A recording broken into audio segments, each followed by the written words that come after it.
এই মুহূর্তের বড় খবর, গ্রেফতার তৃণমূল কাউন্সিলর। এই মুহূর্তের বড় খবর, শাসক কাউন্সিলর রিয়াজ উদ্দিন তাকে গ্রেফতার করা হয়েছে। এই তৃণমূল কাউন্সিলর সহ মোট 3 জনকে গ্রেফতার করা হয়েছে। যে বিস্ফোরণে ঘটনা ঘটেছিল আজকে সকাল 6:30 নাগাদ টিটাগড়ে 5 তলার যে বহুতল, বিস্ফোরণে একেবারে দেওয়াল সম্পূর্ণ ভেঙে যায়। বোমা মজুদ থেকে শৌচাগারে বোমা মজুদ করা ছিল, সেখানে বিস্ফোরণ ঘটে বলে পুলিশ সূত্রে জানা গিয়েছে। তা জিজ্ঞাসাবাদ করা হচ্ছিল রিয়াজ উদ্দিনকে। এই মুহূর্তের বড় খবর, রিয়াজ উদ্দিন তৃণমূল কাউন্সিলর 4 নম্বর ওয়ার্ডের, তাকে গ্রেফতার করা হয়েছে। তৃণমূল কাউন্সিলর সহ মোট 3 জনকে গ্রেফতার করা হয়েছে বলে জানা যাচ্ছে। এই ফ্ল্যাটকে জবরদখল করে রেখেছিলেন তৃণমূল কাউন্সিলর। ফ্ল্যাটের প্রমোটার তিনি অভিযোগ করেছিলেন, বারবার বলা সত্ত্বেও এই ফ্ল্যাট ফেরত দিচ্ছিলেন না। যদিও সেই অভিযোগ অস্বীকার করেছিলেন কাউন্সিলর। তারপর তাকে জিজ্ঞাসাবাদ করা হয়, রিয়াজ উদ্দিন বা আরমানকে জিজ্ঞাসাবাদ করা হয়। এই মুহূর্তে জানা যাচ্ছে তাকে গ্রেফতার করেছে পুলিশ।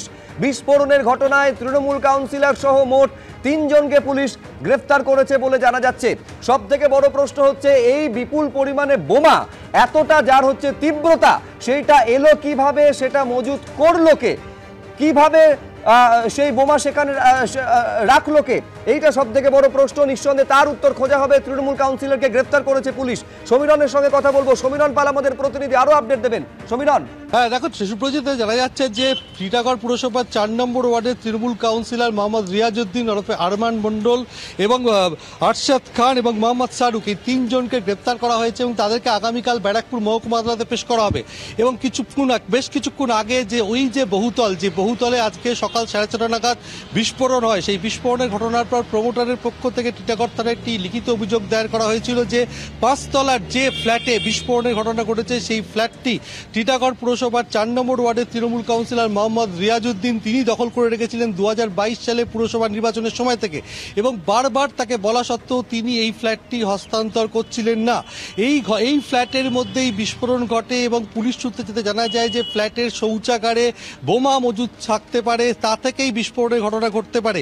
এবং এই ঘটনার জেরে পুলিশের পক্ষ থেকে ঘটনাস্থল থেকে ফরেন্সিক বিশেষজ্ঞরা নমুনা সংগ্রহ করবে, এমনটাই জানানো হয়। ওই প্রমোটারের অভিযোগের ভিত্তিতে মোহাম্মদ রিয়াজ উদ্দিন সহ 3 জনকে আটক করে জিজ্ঞাসাবাদ করে টিটাগড় থানার পুলিশ।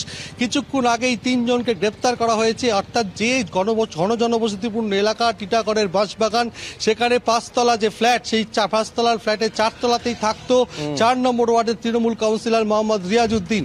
এবং এই ঘটনার পর মোহাম্মদ রিয়াজ উদ্দিন জানিয়েছিল যে চক্রান্ত করে তাকে ফাঁসানো হচ্ছে। ওই ফ্ল্যাটের কোনো দরজা ছিল না, সকলের অবাধ যাতায়াত ছিল এবং সেখানে হামলা করার জন্য পরিকল্পনা করা হয়েছিল।